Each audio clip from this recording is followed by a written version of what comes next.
Hello everyone, मैं स्वागत करती हूँ हमारे यूट्यूब चैनल में, जिसमें आज हम साइंस के 15 क्वेश्चन लेके आई हूँ जो किसी भी कॉम्पिटिटिव लेवल के एग्जाम में हेल्पफुल हो सकते हैं। तो चलिए देखते हैं पहला क्वेश्चन। इनमें से सबसे अच्छा विद्युत का चालक कौन सा है? ऑप्शन ए चांदी, ऑप्शन बी तांबा, ऑप्शन सी सोना, ऑप्शन डी एल्यूमिनियम। तो दोस्तों इसका राइट आंसर आप सब बताइएगा। तो चलिए देखते हैं। इसका सही आंसर है ऑप्शन ए चांदी। विद्युत का सबसे अच्छा चालक चांदी होता है, उसके बाद तांबा, उसके बाद एल्यूमिनियम। तो चलिए देखते हैं अगला क्वेश्चन। ध्वनि तरंगे चल सकती है, ऑप्शन इस प्रकार दिया है दोस्तों। तो आप सब इसका राइट आंसर बताइएगा। तो चलिए देखते हैं। इसका सही आंसर है ऑप्शन डी, ठोस और गैस दोनों माध्यम में ध्वनि चल सकती है और निर्वात में ध्वनि नहीं चल सकती। ध्वनि को चलने के लिए एक माध्यम की आवश्यकता पड़ती है, पर प्रकाश को चलने के लिए माध्यम की आवश्यकता नहीं पड़ती। और ध्वनि एक अनुदैर्ध्य तरंग है। तो चलिए देखते हैं अगला क्वेश्चन। निर्वात में प्रकाश की चाल होती है, ऑप्शन इस प्रकार दिया है दोस्तों। तो चलिए देखते हैं। इसका सही आंसर है ऑप्शन सी, 3 × 10⁸ मीटर प्रति सेकंड। और कांच में प्रकाश की चाल 2 × 10⁸ मीटर प्रति सेकंड होता है। तो चलिए देखते हैं अगला क्वेश्चन। मात्रकों की अंतर्राष्ट्रीय पद्धति SI कब से लागू की गई? Option A 1971, option B 1960, option C 1973, option D 1982। तो दोस्तों इसका राइट आंसर आप सब बताइएगा।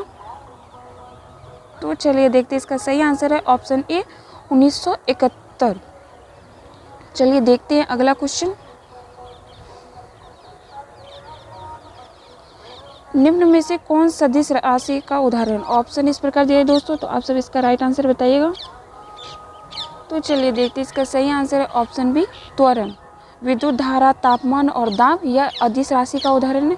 अदिश राशि में सिर्फ परिमाण की आवश्यकता होती है और सदिश राशि में परिमाण और दिशा दोनों की आवश्यकता होती है। तो चलिए देखते हैं अगला क्वेश्चन। गन मेटल किसकी मिश्र धातु है? ऑप्शन इस प्रकार दिए है दोस्तों। तो आप सब इसका राइट आंसर बताइएगा। तो चलिए देखते हैं। इसका सही आंसर है ऑप्शन डी, तांबा, टीन और जिंक। ये तीनों से मिलकर गन मेटल बनता है। तांबा और जस्ता मिलकर पीतल बनाते हैं और तांबा और टीन मिलकर कांसा बनाते हैं। तो चलिए देखते हैं अगला क्वेश्चन। उन शराब त्रासदियों में जिनके परिणाम स्वरूप अंधता होती है हानिकारक पदार्थ है ethyl alcohol, benzyl alcohol, amyl alcohol, methyl alcohol. तो दोस्तों इसका राइट आंसर आप सब बताइएगा। तो चलिए देखते हैं। इसका सही आंसर है option D, methyl alcohol. Methyl alcohol का फॉर्मूला होता है CH3OH। यह बहुत ही, इसे जहरीली शराब भी कहते हैं। इससे अंधता तो होती है, कभी कभी आदमी की मृत्यु भी हो सकती है। और शराब होता है एथिल अल्कोहल, जिसे इथाइल अल्कोहल बोलते हैं। इसका फॉर्मूला होता है C2H5OH। तो चलिए देखते हैं अगला क्वेश्चन। भारी जल एक प्रकार का क्या है? ऑप्शन इस प्रकार है दोस्तों। तो चलिए देखते हैं। इसका राइट आंसर ऑप्शन बी, मंदक। भारी जल का फॉर्मूला होता है D2O और इसका अनुभार होता है 20। भारी जल यह हाइड्रोजन के 3 समस्थानिक होते हैं, प्रोटोरियम, ड्यूटेरियम और ट्राइटेनियम।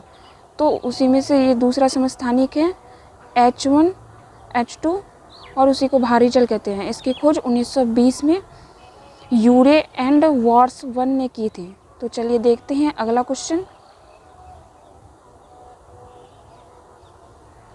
अम्लीय विलयन में नीले लिटमस पेपर को डुबाए जाने पर कौन सा रंग हो जाता है? ऑप्शन ए लाल, ऑप्शन बी काला, ऑप्शन सी पीला, ऑप्शन डी सफ़ेद। तो दोस्तों इसका राइट आंसर आप सब बताइएगा। तो चलिए देखते हैं। इसका सही आंसर है ऑप्शन ए, नीला लिटमस पेपर पर अगर अम्लीय विलयन डाला जाता है तो वो लाल हो जाता है, और लाल लिटमस पेपर पर अगर छाट डाला जाता है तो वो नीला हो जाता है। तो चलिए देखते हैं अगला क्वेश्चन।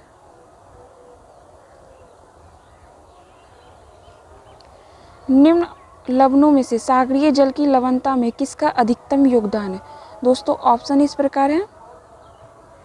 तो चलिए देखते हैं। इसका सही आंसर है option D, sodium chloride. Sodium chloride इसका फॉर्मूला होता है NaCl। इसी को साधारण नमक भी कहते हैं। और सागरीय जल में सबसे ज़्यादा सोडियम क्लोराइड ही पाया जाता है। पृथ्वी पर 97% जल समुद्र में पाया जाता है और 3% जल ही हमारे पीने योग्य होता है। तो चलिए देखते हैं अगला क्वेश्चन। लाड़ किसके पाचन में सहायक होती है? Option A starch, option B protein, option C रेसे, ऑप्शन डी वसा। तो दोस्तों इसका राइट आंसर आप सब बताइए। तो चलिए देखते हैं, इसका सही आंसर है ऑप्शन ए स्टार्च। लाड़ जो होता है वो स्टार्च के पाचन में हेल्प करता है। और लाड़ ग्रंथि 3 जोड़ी होती है। तो चलिए देखते हैं अगला क्वेश्चन। शरीर में ऊतकों का निर्माण होता है वसा से, कार्बोहाइड्रेट से, प्रोटीन से, विटामिन से। तो दोस्तों इसका सही आंसर आप सब बताइएगा। तो चलिए देखते हैं, इसका सही answer option C protein. Protein शरीर में ऊतकों का निर्माण भी करता है और ये कभी भी टूट फूट होने पर प्रोटीन ही शरीर की मरम्मत भी करता है। तो चलिए देखते हैं अगला क्वेश्चन। मानव शरीर में विटामिन ए कहाँ संचित रहता है? ऑप्शन इस प्रकार है दोस्तों। तो चलिए देखते हैं, इसका सही आंसर है ऑप्शन ए यकृत में। विटामिन ए जो होता है ये यकृत में संचित होता है और यकृत ही पीतरस का स्राव करता है जो कि डाइजेस्टिव सिस्टम में हेल्प करता है। और विटामिन ए का रासायनिक नाम रेटिनॉल होता है और विटामिन ए की कमी से रतौंधी नामक रोग होती है। तो चलिए देखते हैं अगला क्वेश्चन। मनुष्य के शरीर में शर्करा की मात्रा सर्वाधिक कब होगी? ऑप्शन इस प्रकार है दोस्तों। तो चलिए देखते हैं, इसका राइट आंसर ऑप्शन बी भोजन के तुरंत बाद मनुष्य में शर्करा की मात्रा बहुत अधिक होती है और इंसुलिन की कमी से मधुमेह रोग होता है। और इंसुलिन जो होता है वो हमारे अग्नाशय से संग्रहित होता है। तो चलिए देखते हैं अगला क्वेश्चन और ये लास्ट क्वेश्चन है।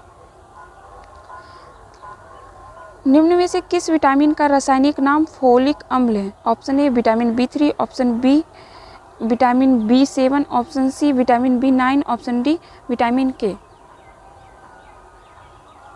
तो चलिए देखते हैं, इसका सही आंसर है ऑप्शन सी विटामिन B9 का रासायनिक नाम फोलिक एसिड होता है और विटामिन के का रासायनिक नाम फिलोक्विनोन होता है। और विटामिन की खोज 1911 में फंक ने किया था। थैंक यू दोस्तों, आपको हमारा वीडियो कैसा लगा कमेंट में बताइएगा और हमारे चैनल को लाइक एंड सब्सक्राइब करें।